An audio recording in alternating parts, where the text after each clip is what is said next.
예, 지금부터는 대사증후군이라는 주제로 말씀을 나눠보도록 하겠습니다. 대사증후군이라는 말 아마 처음 들어보시는 분도 계시고 저기서 좀 들어본 것 같은데 도대체 이게 뭐냐라고 궁금해하시는 분들 계실까봐 먼저 간단하게 대사증후군에 대해서 간략한 설명을 드리고서 시작하도록 하겠습니다. 대사증후군이라는 건 1980년대 미국에 있는 의사 선생님이 원래는 신드롬 X라고 이름을 지었던 어떤 질환의 그룹, 덩어리라고 보시면 될 것 같습니다. 혈압도 높지도 않고 당도 높지도 않고 콜레스테롤 중성지방 이런 것도 약을 먹어야 될 수준은 아니지만 그 밑에 수준인 사람들이 의외로 심장혈관이라든지 뇌혈관이라든지 궁극적으로는 당뇨가 잘 생긴다라는 것들이 밝혀지면서 약물 치료가 필요하지 않고 전 단계인 어떤 상황들이 2개냐, 3개냐, 4개냐에 따라서 실제로 그런 어떤 질환이 있는 사람들과 비슷할 정도의 신체 건강상의 위험이 나타난다는 걸 찾아내고 나서부터 신드롬 X라고 부르다가 그게 우리 몸의 여러 가지 대사 과정하고 관계가 된다는 게 최근에 좀 밝혀지면서 이름이 대사증후군으로 바뀌게 된 것이라고 보시면 되겠습니다. 근데 건강한 노년을 보내기 위해서는 이 대사증후군에 대해서 확실히 알고 이거를 잘 조절하는 것이 필요하기 때문에 오늘 주제로 다루게 되었습니다. 5가지의 중요한 인자들을 우리가 보는데요. 복부 비만이 얼마나 되냐를 보는데 허리둘레 남자 102cm, 여자 88cm 이상인 경우 혈압약을 먹는다든지 아니더라도 정상혈압보다는 좀 높은 상태, 당뇨에 있어서도 당뇨약을 먹던지 아니면 정상도 아닌 그 중간 정도의 상태이신 분들. 그 다음에 여기서는 또 신기하게 우리는 콜레스테롤 따질 때 몸에 나쁜 콜레스테롤, LDL 콜레스테롤 보통은 따지면서 약 먹는 데 쓰는데 이 대사증후군에서는 몸에 좋은 콜레스테롤, 고밀도 지질단백질 콜레스테롤 말은 되게 어렵게 나는데 여기 나오지만 HDL이라고 흔히 얘기하는 몸에 좋은 콜레스테롤이 높지 않은 상태를 우리가 이제 대사증후군의 진단 기준에 집어넣고 있고요. 그 다음에 콜레스테롤의 사촌이라고 볼 수 있는 중성지방, 전문 용어로는 트리글리세라이드라는 것이 높은 상태까지 합쳐서 이 5가지 중에 3개 이상, 2개 이상 기관들마다 좀 차이가 있지만 우리나라에서는 흔히들은 3개 이상을 만족할 때 이제 대사증후군이라는 얘기를 쓰고 있고, 이게 어찌 보면 좀 비만하고도 비슷한 부분들이 있고요. 당뇨 환자들 중에 여러 가지 약들을 같이 먹는 분들은 요거랑 좀 맞는 부분들이 있을 겁니다. 결국은 혈압, 혈당, 그 다음에 콜레스테롤 중에 우리가 흔히 얘기하지 않는 콜레스테롤인데 결국은 중성지방이 높고 몸에 좋은 콜레스테롤이 낮으면 몸에 나쁜 콜레스테롤이 높을 수밖에 없습니다. 결국은 다 같이 가는 거라고 보시면 될 것 같습니다. 대사증후군은 어떤 의미를 갖냐, 이런 아까도 잠깐 말씀드렸지만 비만과 관련이 있다는 거고요. 혈압, 그 다음에 심장혈관이라든지 뇌혈관이 막히거나 터지는 일들, 그 다음에 콩팥이 궁극적으로 나빠져서 투석질을 다닌다든지 암이 잘 생긴다든지 당뇨병 이런 여러 가지 문제들을 일으킴으로써 남들보다 더 빨리 죽게 된다는, 그리고 죽게 되더라도 또 고생을 많이 하시다가 앓는 기간 내지는 이렇게 건강하지 않은 채로 사는 기간이 늘어나게 되는 거랑 너무 강력하게 연관이 있기 때문에 우리가 대사증후군의 의미를 여기에다 두면 될 것 같고요. 건강한 노년을 보내는 방법, 여러 군데서 많은 저보다 더 유명하신 분들도 강의들 많이 하시는 분들이 있지만 그분들 얘기들 다 합치고 또 저의 생각을 보태서 몇 가지 제가 정리해 본 걸 하나하나 설명을 좀 드리도록 하겠습니다. 반드시 기필코 꼭 금연을 하셔야 된다. 보통 그냥 금연 이렇게 2글자만 쓰고 마시는데 저는 반드시 기필코 꼭이라는 말을 씁니다. 세계보건기구 WHO라는 데 다 아실 텐데요. 그 밑에 있는 국제암연구소에서 이미 담배 연기는 1급 발암물질로 규정을 한 바가 있습니다. 한 모금의 담배도 절대 몸에는 좋지 않고요. 어떻게든 담배를 끊으시는 게 원칙인데 담배 피우는 거는 2가지 보통 요소가 있다고 우리 몸에 얘기합니다. 습관적인 요소하고 중독적인 요소가 있는데 중독은 요새는 의사들이 약으로 해결해 드립니다. 가까운 병원에 가시면은 나라에서 거의 공짜까지는 아니지만 하여튼 처음에 몇 번 돈을 내다가 나중에는 돈을 안 내고 그 금연 과정을 다 끝내게 되면 그 돈까지 다시 돌려주는 그런 제도들이 한 몇 년 전, 6, 7년 전부터 시작이 돼서 지금 잘 하고 있는데요. 그런 방법을 통해서 중독은 해결해 드릴 수 있는데 문제는 습관이죠. 습관은 저는 뭐 진료소에서도 그렇게 말씀드리지만 맞아야 고쳐집니다. 맞지 않으면 고쳐지지 않고요. 아저씨들 중에 이제 뭐 할아버지들도 마찬가지고 5분이 신나게 담배를 같이 피시다가 한 분이 큰 병에 걸리셔서 돌아가시게 되면 나머지 4분이 조용히 병원에 찾아와서 금연을 하겠다고 해서 성공들 많이 하시는 거 봅니다. 근데 그 한 명이 내가 되지 않으려고 빨리 끊는 거죠. 두 번째는 절주입니다. 절주.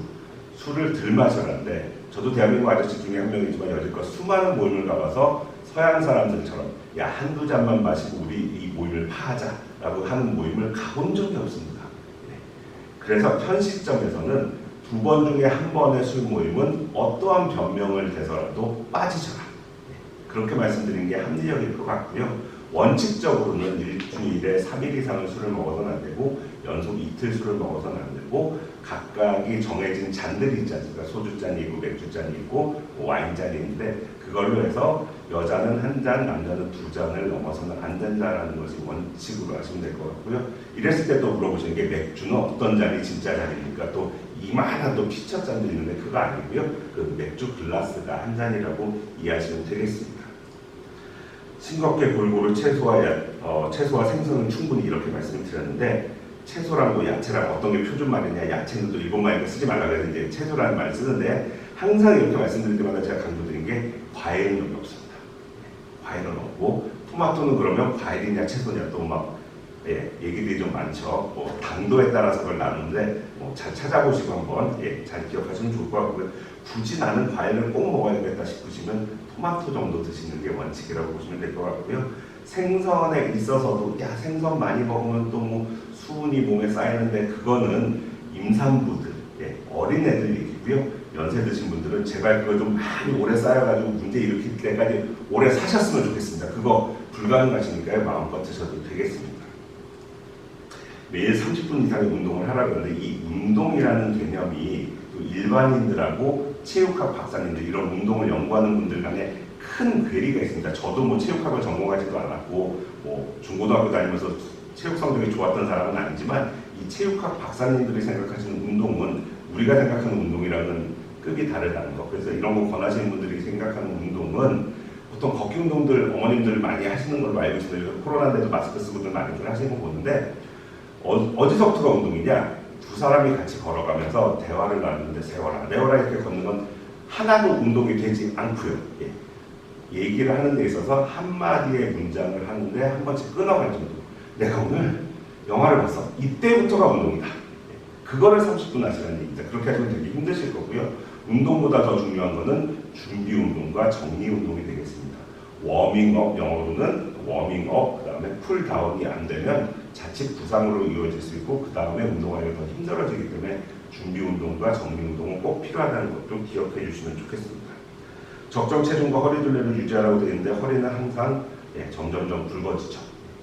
그게 인간의 한계인 것 같습니다. 허리가 굵어지지 않게 잘 유지하는 건 상당히 어렵고 그걸 위해서 이런 데서 잘 얘기는 안 되지만 제일 중요한 것은 팔과 다리가 굵어져야 됩니다.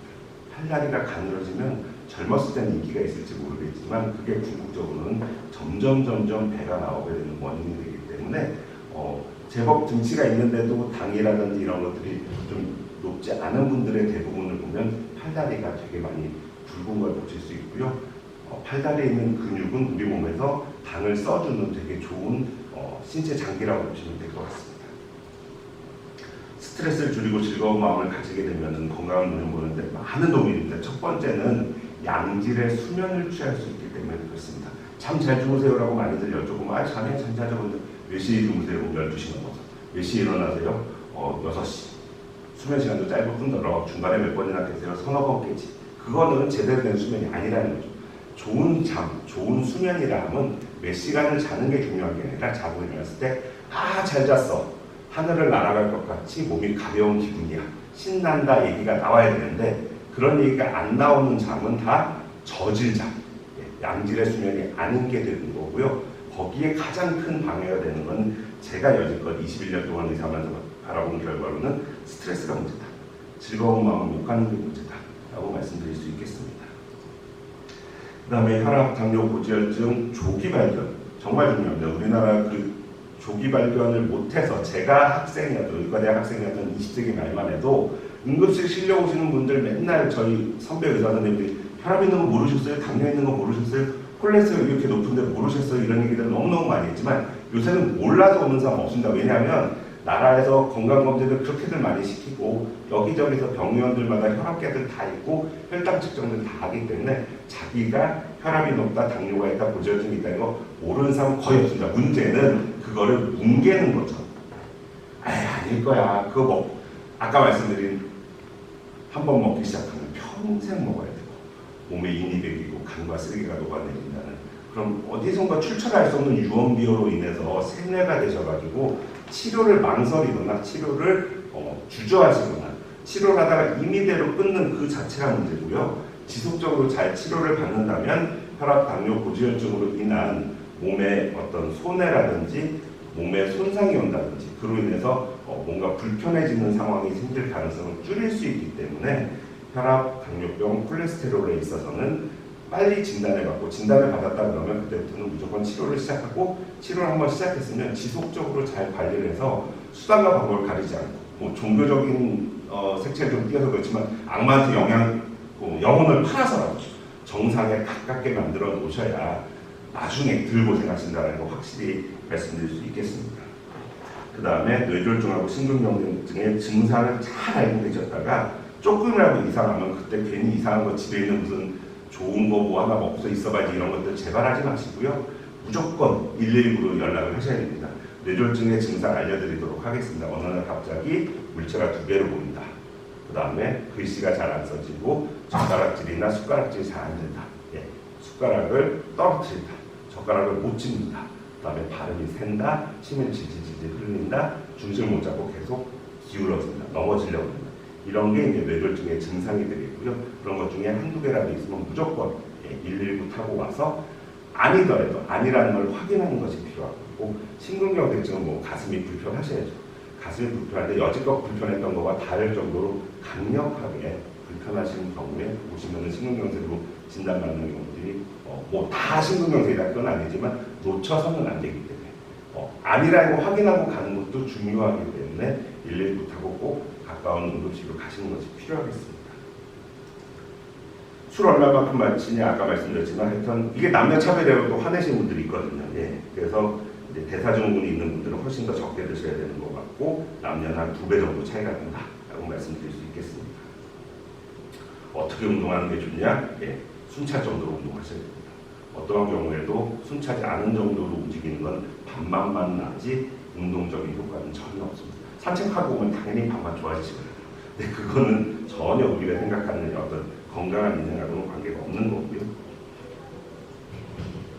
뭐 건강에 대해서 정의를 해봐라 이렇게들 뭐 많은 숙제들을 내주시고 뭐 질문하시는 분들도 있는데 저는 이걸 건강이라고 생각합니다. 최대한 오랫동안 내 두 발만으로 지팡이의 도움도 없이 남의 부축도 없이 혼자 화장실까지 가서 문 걸어 잠그고 용변을 다 보고 혼자 뒤처리까지 하고 팔다리가 불편해서 이렇게 앉으시는 분들 너무너무 많거든요. 그런 상태로 내가 옷을 다 잘 입고 삐뚤빼뚤하지 않고 가지런히 잘 옷을 입고서 걸어서 나와서 내가 원래 하던 대로 복귀할 수 있는 그런 상태를 몇 살까지 유지하고 싶으시냐. 누구나 다 80살, 90살 넘어까지 사시는 동안 최대한 오랫동안 그걸 유지하고 싶어 하시는데요.